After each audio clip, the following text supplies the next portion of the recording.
in 2009. We've had a big, the economy is booming, quote unquote, right now, but a lot of things have happened since then.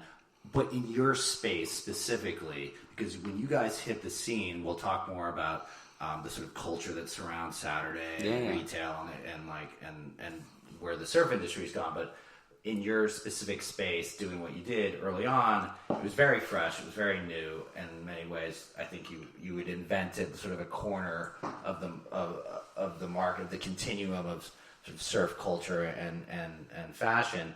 But so when you say what has changed in the last decade for your space specifically, is there some big disruptor? Is there something else that we might not know?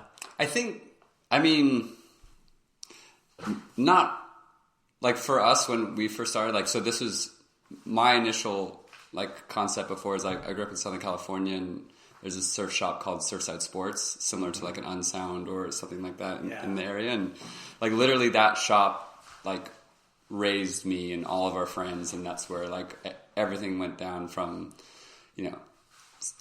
skating, surfing, snowboarding, getting sponsored, getting your first job, smoking weed for the first time, just all your grommet just youth. It was a really amazing. It's still there. It moved locations, but it's still a pillar of Newport Beach kind of surf retail, and so I moved out of Orange County to New York because I was really excited and kind of awestruck of just getting out and experiencing different parts of the world, and started working in fashion. And New York kind of is this amazing melting pot of so many different cultures, so many different industries, from fashion, finance, art, photography, that's kind of why our meeting Josh and Colin and becoming close friends, that's kind of our friendship. We built a really strong friendship around surfing, skateboarding, New York City, all that kind of stuff. Yeah. So we kind of wanted to bring all that together and create an environment that was the idea of Surfside, that was open to everyone, was, again, this place that really helped build and define all of these kids and adults. And, the people who've worked at Surfside are now spread across the industry completely. And so to get back to your point, those Surfside's been around since I'm probably going to say this wrong, and Paul and Duke are going to laugh at me, but I think the 70s or something like that. And so, fast forward, 2009 in New York, it was just it was a weird time. Yeah, especially for business, especially for surf culture and New York City, and all things were changing, evolving, and it had pre-existed. And again, as a kid. As a kid growing up in Southern California, I really wasn't very aware. The Instagram didn't exist, all these different sort of things that connect the world now globally wasn't there. And how could you? It was only in the back of Surfer Magazine, the East Coast section. That was it. Yes, and so what was trippy for me, I remember the first time I went surfing when I moved to New York, which was a month or two after I moved here, and I had stayed out till 5 a.m. and Josh picked me up and lost my wallet and hadn't slept. And when I got to the beach, we went and surfed Long Beach, and it was 4 foot and just perfect reeling lefts, no one out. And the first thing out of my mouth was what the fuck? Mm-hmm. I was are you kidding me? And so I'm kind of this is a long, I don't know if I haven't answered your question yet, but to get back to your question, it's at that, there's so much more focus on, and information and detail about surfing and not even just East Coast, globally, surfing has become a sport that is reachable and obtainable to so many more people than I was aware of back then, and it's super exciting and really rad. So I think that there's been a ton of brands before us and after us who've come out of New York City, who's influenced in surfing and surf culture and fashion and style and photography, and they're all kind of blending together, know. And well, that's, I think maybe I stepped on my lead a little bit, but I think there is sort of this there is so much. It's sort of become a noisy space a little bit. Yeah, I would say part of your success could potentially have to do with the democratization of surfing. And basically, for how many years, 30, 40 years, surf image, surf culture was kind of controlled by Southern California. The magazines and the brands were all there. And so if you were a brand outside of Southern California, how were you really going to make a name for yourself? It was an interesting time. Like, I remember being in high school, and like we had a surf team at our high school, and I remember one of the executives from Quicksilver came in and like gave a speech and talked to us, and he like made a map. And at the time, again, this is like 90s. He's like, name a brand. You know what I mean? Like, and he like kept putting it on the map, and they're like basically like 90% of those brands were like based in like this like this Orange County, Southern California sort of lifestyle, which is kind of crazy. And now like it's what's rad is it's now it's spread. Like, so many amazing brands are coming up, whether it's New York, New Jersey, Maine, like East Coast, West Coast, Hawaii, Europe. Like, it's not just this like one area that's getting attention. It's like everywhere that's getting attention. Which, I mean, what's rad is like, I remember, like certain swells like years and years ago, like when like Andy was still alive, like a lot of those guys from Hawaii flew out to New Jersey and East Coast to surf it. And even just that last epic swell, like so many dudes came out to go to surf it. And it was probably one of the best days I've ever surfed in my entire life. Yeah. Like, and it's insane. Like, it's so, it's just like, I think it's a different time. Like, I wouldn't, no discouragement to anyone who wants to try and do something that they're super passionate about and represents them. Where did the coffee aspect come for you, in the sense that there was sort of an inflection point where coffee got super good in the city, it caught up to the West Coast? I would actually give that respect to Dwayne from Sorensen from Stumptown, who came like 15 years ago, and it was like, all right, guys, you do a lot of things good here, and I'm making up that, but he was like, you're putting words in his mouth. We do coffee well in the Northwest. Here's how we do it. Yeah. And like, then suddenly it was just like, a lot more better coffee in everyone's expectations. Right? Yeah. And then it was like good coffee with retail, as you mentioned. It's, great concept what you guys did. Were you into coffee before? Was it like a given that there was going to be a coffee shop? Because guys did it, a lot of people followed really quickly. Well, that was the first thing that we decided to do, and the reason was, so for me, coffee wasn't where it is now. Like in 2009, La Colombe's Blue Bottle.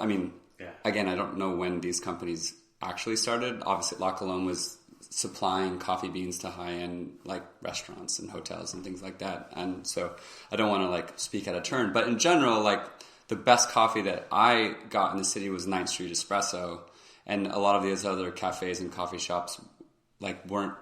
I just couldn't find a really good cup of coffee, and we started to realize that like coffee was going to become like, people were treating coffee like wine, like it had to be given a lot of respect and a lot of time, and so we kind of knew that, we should do coffee. We have the space kind of really presented itself well, and also at the time, like you'd go and have a coffee with a friend and hang out and just talk for hours, kind of thing, and like whether you're outside of Cafe Chaton or like in the neighborhood and stuff like that. So it was kind of like an easy thing for us to associate with, but we knew we had to treat it like it had to be amazing. And I remember being a barista and learning how to do it well. And I would customer would order coffee and I'd like pour the latte and I'd look at it and I'd just throw it away and be like, make another one. You know what I mean? Because it has to be. Now it's like it's been elevated like crazy, and it's an amazing thing to see. But at the time it wasn't as available as it was now, and we were like, okay, cool. Like this suits our whole kind of world that we're trying to create, but we have to take it seriously.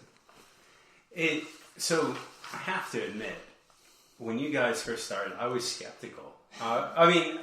You obviously probably were aware, like there was obviously some tension, I think. Well, there was with like the Mollusk crew and what you guys are doing, and like it's interesting to hear you talk about Surf Ride and being all like open, letting people come hang out. Whereas I feel like Mollusk, in some ways, you'd almost get vibed if you weren't fully ingratiated in some ways.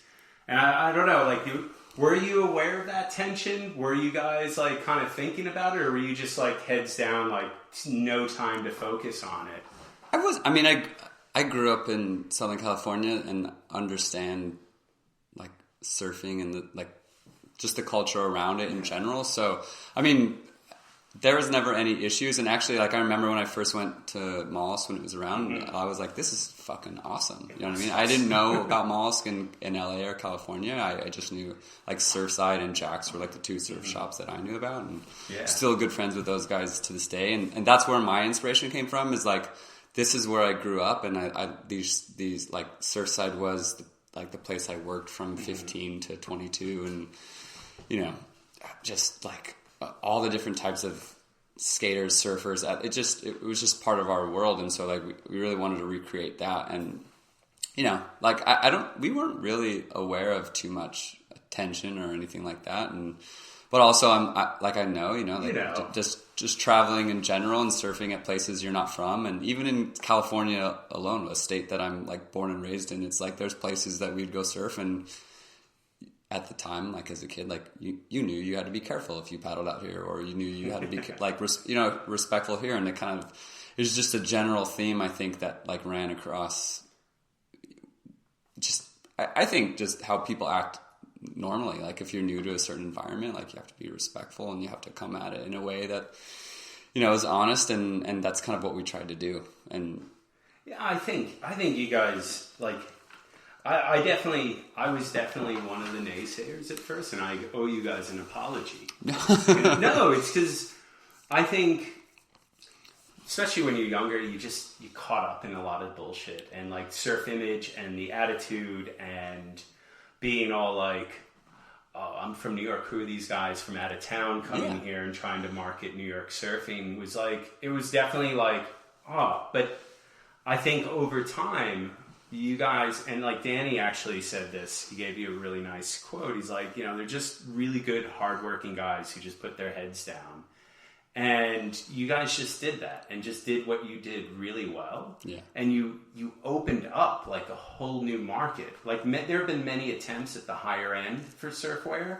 You had Laird's company, you had Solitude by Sean Thompson, you had others, but they didn't succeed. And you guys had done it right. And looking back, it's, like, kind of incredible. And I've tipped my hat, and I have nothing but respect for you guys. I appreciate that, man. Yeah. I mean, I think personally, I look back at my childhood and life growing up in Southern California, and like, I loved that so much. And then when I moved to New York, I was like, fuck, I love this so much. And so it was really like bridging those two sort of worlds, and that's kind of where we came from. We weren't trying to, like, capitalize on New York surfing or anything like that. We wanted to assimilate into this, like, incredible environment that also, like, was 45 minutes to an hour away from, like, the beach, and with firing surf, you know what I mean? And just kind of, like, wanted to be a part of that and assimilate. And I think, like, over a short period of time, we've met some amazing people. And, you know, like anything, like, as communities grow with new people, it takes a second for people to kind of, like, participate and get involved. And I'm like, I look back at all that time. It's like, I think it was awesome. I think it was, like, so rad to even just, like, because we just, like, kept our head down, but I think it was so rad to kind of, like, learn about these, like, the whole new culture and all these different, like, individuals and people, like any kind of, this is a big city, but it's a small town, you know? Well, I think what's great is, especially, like, with the shops, like, you get all these people who come out of the woodwork, especially around that time when there weren't many surf shops in New York. You had Pipe Dreams, like, Uptown. Pipe Dreams. You had Nalu, who had made an attempt. You had Blood, Jonathan Paskowitz, which was like down the street or right next door. Blood used to be. I mean, Blood wasn't there when we opened, but years and years prior. But yeah, right next door. It was like, and Paskowitz's a good friend of ours now. He's amazing. Yeah, and like you had it, but when a surf shop opens up, all of a sudden, all these people came out of the woodwork, and you meet so many different, interesting people. Just from my time hanging out at your store or at Mollusk or Pilgrim, you just see you're like, oh, do you know who that guy was? That was like fucking big artist. That was Richard Phillips. Yeah. Or that was so-and-so. And you're like, what? And you get to meet